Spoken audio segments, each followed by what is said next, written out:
Now it's time to grab your test results and follow along as I go through how I would interpret the test. In this video, we're going to be talking about metabolic typing and other major patterns found on the hair test. What's unique about my interpretation of the hair analysis is that I'm not just looking for minerals if they're high or they're low, which is how most labs and most practitioners use the test. Instead, I'm looking for a person's metabolic type and other patterns that the minerals form on this chart. So in other words, I'm reading the test as a whole and not putting too much emphasis on specific readings. And once we have this big picture view of how the body is functioning at a systems level, then we can take measures to bring the person's system into better balance. So we're fixing the system and not the symptom. And this is the interpretation system that was developed by Dr. Paul Eck. The first thing I look for on the test is what we call a 4 lows pattern. And as I said earlier, most of the interpretation comes from these first 4 minerals on the test. And we want to look at the levels of these minerals: calcium, magnesium, sodium, and potassium. We want to look at the ratios that you can see in the significant mineral ratio section. And then we want to put those ratios together and we can see the patterns that those form. The patterns formed in these first 4 minerals. So in the 4 lows pattern, these 4 minerals will all be below the ideal level. So calcium will be low, magnesium, sodium, and potassium will all be low. So take a look at your chart to see if you have this pattern. The 4 lows pattern is considered one of the most important patterns to correct on a hair analysis. It is considered an advanced exhaustion pattern. And usually the person has been nutritionally depleted, especially regarding calcium and magnesium, for a long period of time. So it's an adrenal exhaustion pattern. We call it a collapse pattern. And it's a deviation from the body's normal response to go into fast or slow oxidation. And what I mean by that is that normally a person will have 2 high minerals and 2 low in regards to the first 4 minerals. So either calcium and magnesium will be high and sodium and potassium will be low, or the opposite, sodium and potassium will be high and calcium and magnesium will be low. And that's called fast oxidation when sodium and potassium are high, and slow oxidation when calcium and magnesium are high. In the 4 lows pattern, all 4 of the mineral levels are low. So it's a special type of dysregulation. And an analogy that we use is it's like a person is spinning their tires in a ditch or on ice and getting nowhere. And basically they're just wearing out their engine. A person in this pattern is often negative or cynical and at least somewhat depressed underneath. And exhaustion is also very common. If the pattern is early, there might not be too many symptoms, maybe just a little fatigue. But if a person has been in this pattern for a while, these symptoms are more likely. Allergies are also very common in this pattern. People with this pattern can be very critical of themselves and other people, and sometimes they're very stoic or appear to be stoic, but oftentimes they are weak underneath, and the stoicism is more of a compensation. So allergies and fatigue are the most common symptoms found with this pattern. But the longer this pattern goes on, the more likely it is that more serious problems develop. So again, a person with the 4 lows pattern needs a special type of program, nutritionally speaking. They need a lot of calcium, magnesium, and usually some zinc and other nutrients. And the programs for these people are usually more simpler and focused on rebuilding mineral levels. In terms of lifestyle, if you have a 4 lows pattern, you need a lot more rest and relaxation. Really, the only way to get out of this pattern is to rest the adrenal glands. And the nutritional part of the program actually is designed to help with this. but you also have to make changes in your lifestyle to get more rest and relaxation and allow the adrenal glands to rebuild and rest. Reducing stress is also important. And usually you have to learn to be more gentle with yourself and with others, less critical. I guess you would say to learn to love yourself more. So that's the 4 lows pattern, and that's the first thing I look for when I look at a hair analysis. Next, we're going to talk about metabolic types, and I want you to look at the bottom of your chart to see if you are a slow oxidizer, fast oxidizer, or a mixed oxidizer. And as you see on this chart, this person is a slow oxidizer. There's 3 stars in the slow oxidizer box, so they're a slow oxidizer.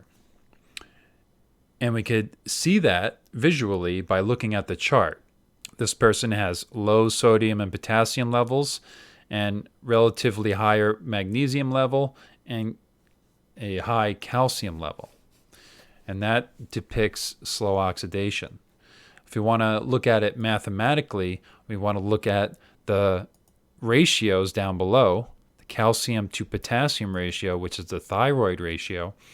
And when that's above 4, the person is a slow oxidizer.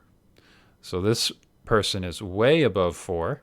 It's at 128, so they are an extremely slow oxidizer. If the calcium to potassium ratio is below 4, then the person would be a fast oxidizer, and they would have high levels of sodium and potassium relative to calcium and magnesium. So what does it mean to be a fast or slow oxidizer? Well, it has to do with adrenal and thyroid gland activity. And it has to do with how fast or how slow your body is turning food into energy. And by determining your metabolic type, we're able to learn a lot of information about how your body is functioning as a system, as a whole. So your metabolic type gives us a ton of information, not only about your symptoms and health issues, but also with personality tendencies, mental tendencies, and things like that. How your body is responding to stress, so on. When I talk to people about their oxidation type, I use the analogy of RPMs in a car. Slow oxidizers are like when the car is running at low RPM, so between 0 and 1. It's just not producing enough power. You're not generating enough power to create energy. In fast oxidation, it's like running your car at very high RPM, so you're redlining it, as they say. And what happens in that situation is that you wear out the engine very quickly. And so in either situation, if you're very fast or you're very slow, you're not generating enough energy. And all body functions are going to suffer for that reason. So oxidation is one part of the energy system. And the other part is the energy pathway, which requires minerals and other nutrients. So I want to show you this chart. It's called Oxidation Rates during the life cycle. And when we're born, we start out in fast oxidation. And what that means is we're basically under a lot of stress, and so our bodies are responding to being in a new place, having so much to learn. We also have we're healthier when we're born in most cases, and we have higher energy levels. So most babies are fast oxidizers. And as life goes on, what's supposed to happen is we're supposed to slowly slow down a little bit. And it would probably be best if we stayed in slightly fast oxidation throughout our life. But what happens is, because of all the stresses involved in life, and by that I mean things like nutritional deficiencies and exposure to toxic substances, excessive stress, we actually slow down at a very early age, and we move into very slow oxidation. Most of us do. And that's depicted by this thick line here. So you see we start out, here's birth, we go into fast oxidation, we're not fed properly, and too much sugar and sweets, which increase our oxidation rate, and not nourished properly, and then we burn out early and fall down into slow oxidation. And by the way, one oxidation rate is not necessarily better than the other. It would be very good to be either a slightly fast oxidizer or even a slightly slow oxidizer. But the problem is when we get stuck in one of these oxidation types, we get stuck in very slow oxidation or very fast oxidation. This chart also discusses some of the physical and psychological symptoms of each of the oxidation rates. So for example, when you're very fast, you're going to be fatigued because you're using up your energy too quickly. You're going to be more nervous. You're going to be anxious, argumentative, aggressive, even domineering. You're going to have tense muscles, muscle tightness when you are a very fast oxidizer. A slightly fast oxidizer or a healthy fast oxidizer is outgoing, extroverted, happy, confident, very active. So there's very positive qualities there, and that's for a healthy fast oxidizer. Same thing for a healthy slow oxidizer. They're going to have some of those qualities as well. Slow oxidizers, however, tend to be more introverted, more tired, and when their oxidation rate really slows, they become despairing, sometimes even suicidal, apathetic, more timid, low blood sugar, low blood pressure on the physical side, often feeling very exhausted. And so that should give you an idea of the difference between the two oxidation types. So each of the oxidation types, they require different nutrients to restore balance. Slow oxidizers need a certain program. Fast oxidizers need another program. This is the main way that I set up nutrition programs. It's not about if a mineral is low or a mineral is high. It's about what is the person's oxidation type.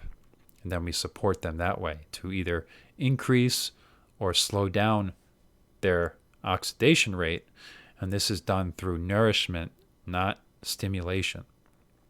Slow oxidizers are often drawn to stimulants because they feel so exhausted, but as you know, stimulants only provide temporary energy, and they make the situation worse because you're not providing nourishment. And I'll give you a freebie here.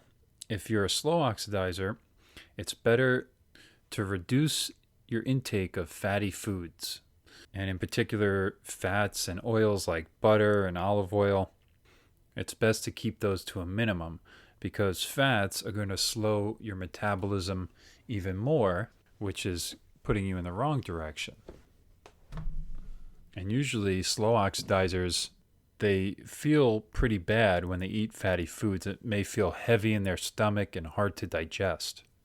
And actually this is one reason why many slow oxidizers become vegetarian, because eating meat, they have trouble digesting meat. So they think that meat is bad and they become vegetarian. So for slow oxidizers, reduce your fat intake and make sure you're getting plenty of protein. Protein will speed up your metabolic rate. So high quality protein foods of the leaner variety, like poultry, lighter fish, because again, slow metabolizers are not going to do too well with the fattier cuts of meat. If you're a fast oxidizer, you actually need more fats and oils with your food. So it's a good idea to add some butter, tablespoon, 2 tablespoons of butter with each meal, or olive oil, some other fat, and eat fatty foods like almond butter, egg yolks, and others. And this is going to help slow your metabolism down. If fast oxidizers don't eat enough fats in their diet, they're going to crave carbohydrates. And they'll often overeat on carbohydrates and then become fat. So the fat isn't going to make you fat, but overeating on carbohydrates will make you fat. So to review, fast oxidizers have excessive adrenal and thyroid activity. When they become very fast, they can be irritable, nervous, anxious. They've got elevated blood sugar, elevated blood pressure, tendency for oily skin and frequent bowel movements. And they also tend to be warmer. They have a warmer body temperature and they sweat easily. Slow oxidizers, they have lower adrenal and thyroid activity, usually burned out to some degree, which means they have adrenal insufficiency, and they experience some degree of fatigue, lack of energy. Sugar cravings are very common, stimulants use and stimulant cravings, low blood sugar levels, constipation, weight gain, dry skin, depression, and low body temperature, feeling cold all the time, and other low thyroid symptoms. I should also mention that 4 lows is considered a separate metabolic type. So people with 4 lows tend to have a different set of qualities, and again, they need a different type of program. So it's usually considered a separate metabolic type. So if you have a 4 lows pattern, that is more important than whether you're a fast oxidizer or a slow oxidizer. Now, we didn't talk about mixed oxidizers, and if you are a mixed oxidizer, let's see here, mixed oxidizer, that means that one of your glands is running fast and one of your glands is running slow. So your thyroid gland may be fast, but your adrenal gland may be slow. And we look at that in the ratio section. I told you before that the calcium to potassium ratio is the thyroid ratio. And the one below it, the sodium to magnesium ratio, is the adrenal ratio. So mixed oxidizers often have a mixture of symptoms. And depending on whether you are more fast or more slow, you may have symptoms that correlate with that.